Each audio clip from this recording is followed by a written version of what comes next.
Laura Smith. I'm helping with some of the media logistics for this case, and thanks so much for joining us today. I'll just go through a few housekeeping and then we'll get started. So thanks again for joining us. As a reminder, you all have permission to record and we're also recording. So if you, for some reason, don't have it work out, feel free to reach out to us and we can get that fixed for you. And then let's see, housekeeping. Okay, so how this is going to go is Nichols Kaster, the attorney leading this section of the case, is going to speak, and the attorneys Bonnie Smith and Matt Morgan are also able to take questions. So Lucas will make a statement, and then if you want to put your questions in the chat, I can read them to Lucas or the other attorneys, and then at the very end, if there's anything else that you all need, we can stay on and take additional questions. So without further ado, here he is, Nichols Kaster, and I'll put everyone's names in the chat too, so you have the correct spellings. Great, thank you, Laura. Good morning, everybody. Thank you for joining us today. As Laura said, my name is Nichols Kaster. I'm an attorney at Nichols Kaster in downtown Minneapolis, and we specialize in representing workers and representing the civil rights of all people within our community. I'm joined here today by my colleague from Nichols Kaster, Matt Morgan, and attorney Bonnie Smith from Shannon Law. And we're here today because approximately a year ago, the world and our community watched as former police officer Derek Chauvin knelt on the neck of George Floyd for 8 minutes and 46 seconds. George Floyd's murder was a blatant example of the discrimination that people of color experience in our communities every single day. But unfortunately, the discrimination that Mr. Floyd experienced didn't stop on 38th in Chicago. A few days later, on May 29th, former Officer Chauvin was arrested and transported to Ramsey County Adult Detention Center, or ADC. Prior to Chauvin's arrival, the superintendent, Steve Lydon, issued an order to his correctional officers. And that order segregated the correctional officers of color from their white counterparts and imposed a restriction that any officers of color were not allowed to interact with, guard, or even be on the same floor as Officer Chauvin. Superintendent Lydon's order segregated his correctional officers because of the color of their skin and their race, and prevented the officers of color from doing their jobs. We're here today because this morning we filed a lawsuit in Ramsey County representing 8 correctional officers who were subject to Superintendent Lydon's orders. The 8 correctional officers previously filed charges with the Minnesota Department of Human Rights in June of last year, and today they take the next step in their pursuit of justice. They filed their claim in state court, alleging that Lydon's order and the conditions at the jail were constituted discrimination in a hostile work environment under the Minnesota Human Rights Act, Minnesota Statute 363A.08. The MHRA was created, and I quote, to secure for persons in this state freedom from discrimination, because discrimination threatens the rights and privileges of the inhabitants of this state and menaces the institutions and foundations of democracy. The Minnesota Human Rights Act specifically prohibits segregating people based on the color of their skin and their race. On May 29th of last year, our clients showed up to do the job that they have been hired and trained to do. Our clients identify as African American, Hispanic, Pacific Islander, American, and multiracial, and they have black and brown skin. They're highly trained professionals who are devoted to ensuring the safety of their fellow correctional officers, the individuals who are being housed at the ADC, and in a broader sense, our community. They, like the rest of us in our community, were confronting and coping with the horrendous murder of George Floyd last May.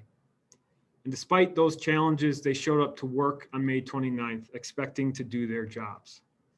And when Officer Chauvin arrived, they were prepared to do the jobs they had done every single day up to that point. Until that is, Superintendent Lydon's order prevented them from doing so. The impact on our clients has been immense. They're deeply humiliated and distressed, and the bonds necessary within the high stress and high pressure environment of the ADC have been broken. Some of our clients have missed work because of Superintendent Leiden's order. Some have taken leave due to the mental anguish, and some have lost professional opportunities. But more than anything, they lost their professional reputations and their professional dignity.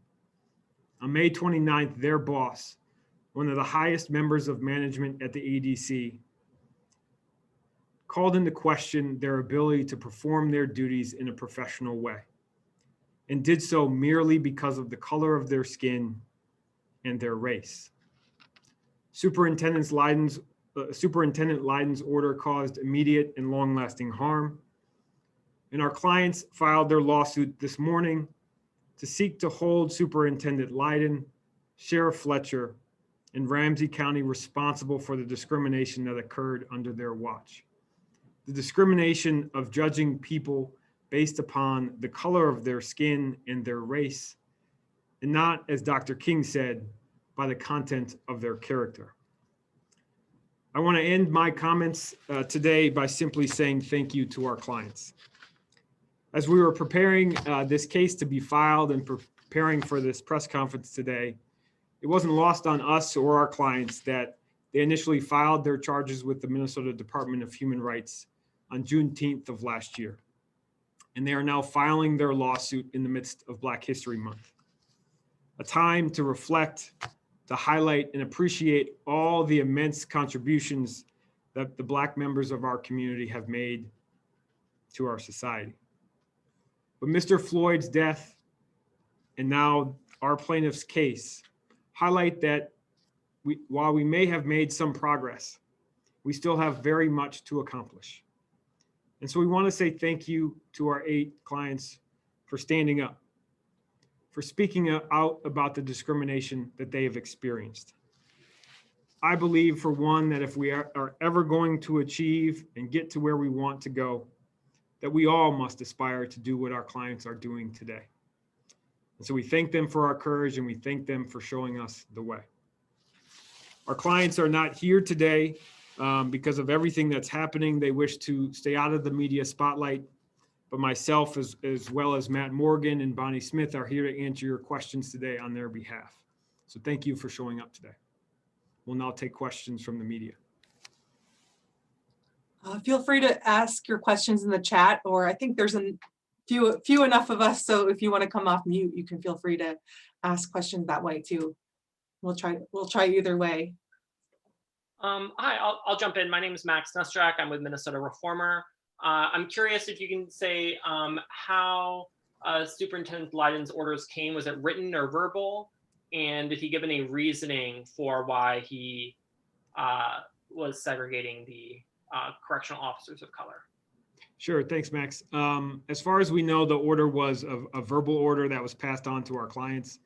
And there wasn't reasoning prior to the imposition of the order and the moving of our clients to separate locations and changing their duties and responsibilities.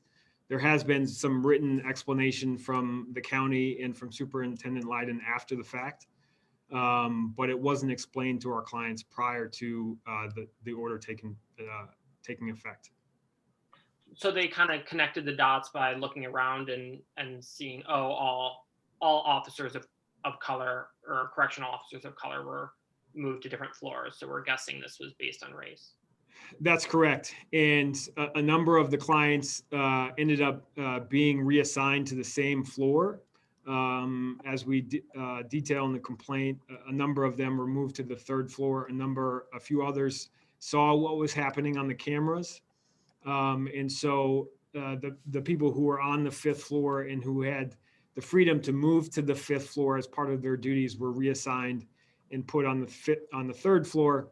And they all started to realize when everyone showed up, all the officers of color showed up on the 3rd floor, what was happening. Thank you. Okay, here's a question from the chat. The Human Rights Department said that the case was closed because your clients voluntarily chose to pursue civil action instead. Is that true? And what is the status of that investigation? That is true. Thanks, Laura. That is true. The closing of the Minnesota Department of Human Rights investigation is merely a procedural step required in moving our case forward and filing it in court. And so we made the decision prior to the Minnesota Department of Human Rights starting their investigation, as far as we knew, to remove that case and file it in state court.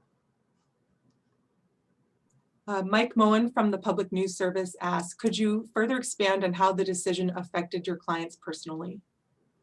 So we don't want to go into the details, specific details of each of our clients today and the impact that they had. But it's at its most basic level, the order questioned their ability to perform their duties professionally in a job that requires the trust amongst their colleagues, the trust amongst the managers, the trust amongst the people who are housed there. And the order, in a very public way in the workplace, called into question their ability to perform in a professional manner, and basically told our clients that they couldn't be trusted to handle themselves appropriately in that situation.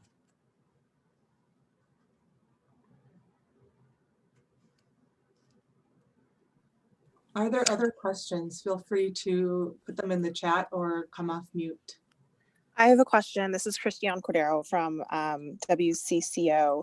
Lucas, I'm wondering, in the lawsuit that was filed through the Department of Human Rights in June, one thing that Superintendent Leiden said was that he did it out of care and concern for these correctional officers, that any trauma that they had at the time, that he wanted to protect them from that. What's your comment on that?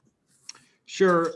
We have heard that as well. And I understand that the county made a public statement after this issue was raised to Sheriff Fletcher. That explanation was never provided to our clients. There was no discussion with our clients prior to the order taking into effect. And so that explanation has been given by the county and by Superintendent Leiden after the fact. There's no evidence that they talked to our clients or consulted our clients to try to ensure that they were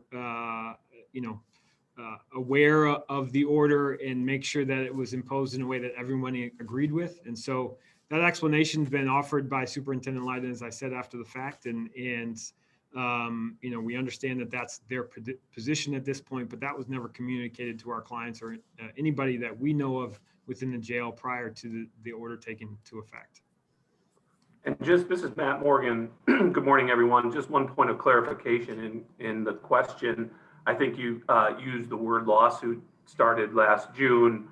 What were filed were charges of discrimination with the Minnesota Department of Human Rights. The lawsuit actually was filed today for the first time. Got it.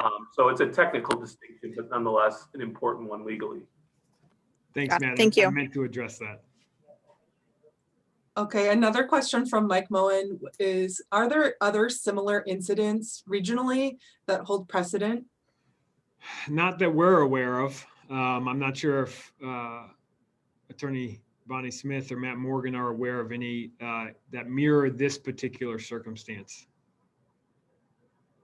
The only thing I would say is that this at its core is a workplace discrimination case, and workplace discrimination cases are filed in this state, in the federal district court in this state, and in this regionally and across the country regularly. It's a problem.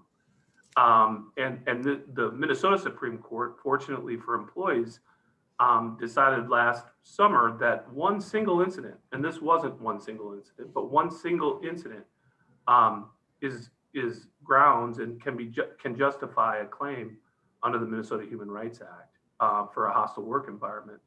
And so, whether there's a case that, as us lawyers say, stand on all fours with this case, uncertain, but there's certainly enough law, favorable law, in Minnesota for employees and in the district court and regionally to support these claims. No question about it. And I just add that, Matt's right. There is a lot of discrimination that's happening in the workplace. That's what the three of us have devoted our careers to fighting against. And I just say the bulk of the cases are probably a little less overt than what we're seeing here. And that's how this case is different than your run-of-the-mill. If there is a run-of-the-mill discrimination case, it's more overt and I think shocking in some ways because of how overt it is. This was a decision that was made expressly and only because of the color of our client's skin and their race. That's all I'll say about that. Thanks. Brant Williams from NPR News asked, does the Ramsey County ADC have any policy that allows supervisors to reassign officers under some circumstances? Sure. As far as I know, I'm not aware of any specific policy within Ramsey County or the ADC. My assumption is, based on our experience, we see those policies all of the time.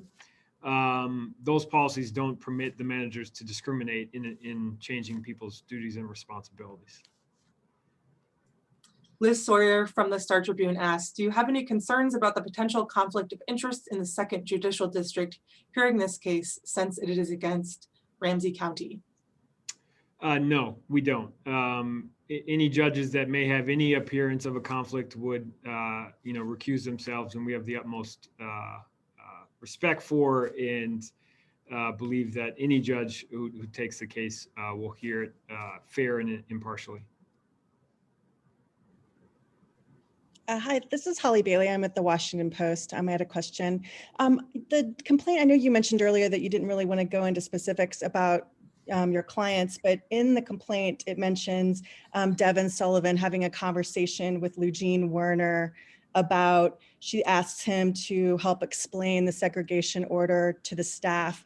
And I was just wondering if your plaintiffs were aware, or when did they become aware of her personal relationship with Mr. Chauvin? That's a good question. There has been, I think your question alludes to the fact that there's some relationship between Lieutenant Werner and Officer Chauvin. I don't know to the extent each of our clients were aware and at what point they became aware of a relationship. And so I'm not sure I have the answer to that specific question. I think they're probably all aware now in terms of what has come out about what Lieutenant Werner has done. And so that relationship, but specifically the moment in time in which they became aware, I'm not sure about that. And do you guys think that it was appropriate that she was working that day and I guess involved in the handling of Mr. Chauvin? It's certainly beyond the scope, I think, of our clients' claims in this case. From a broader perspective, her being on duty isn't necessarily something that we would take issue with, but her receiving some special privileges and Officer Chauvin receiving some special privileges would certainly be something that we would take issue with. Great. Thank you. Any further questions? I know a few folks joined a little bit late, so if there are folks who want to stay on and ask, have a little bit of a recap, we can definitely share that. Or as we mentioned at the beginning, we also recorded this whole press conference, so we can definitely share with you the whole recording. So, okay, if there are no further questions, feel free to ask now or hold your peace. Hi, this is Karen with Fox 9, and yes, I was one who joined late. And you mentioned a little bit of a recap. If you're able to share the entire press conference, that would be great. Otherwise, if you could, because we are recording now, but we did come on late. If you could kind of give us the recap a little bit off the top, that would be great too. So either way. Yeah, I mean, we have the entire recording, Karen, and so that we can certainly send you the link. I'm happy to answer any questions you may have since you joined late, but we're happy to send you the link so you can watch the whole press conference. Okay, that would be great. That's fine. Great. Thanks, Karen. Thank you. Okay, last call. Otherwise, thanks everybody for joining us today. We'll be sending the link out to Karen. If others want it, please send me an email. You all have my Gmail address, or feel free to text or call me, and we'd be happy to answer your questions. So thanks so much for your interest in this case. And again, please let us know if you need anything else. Thank you. Thanks, Thank you. everybody.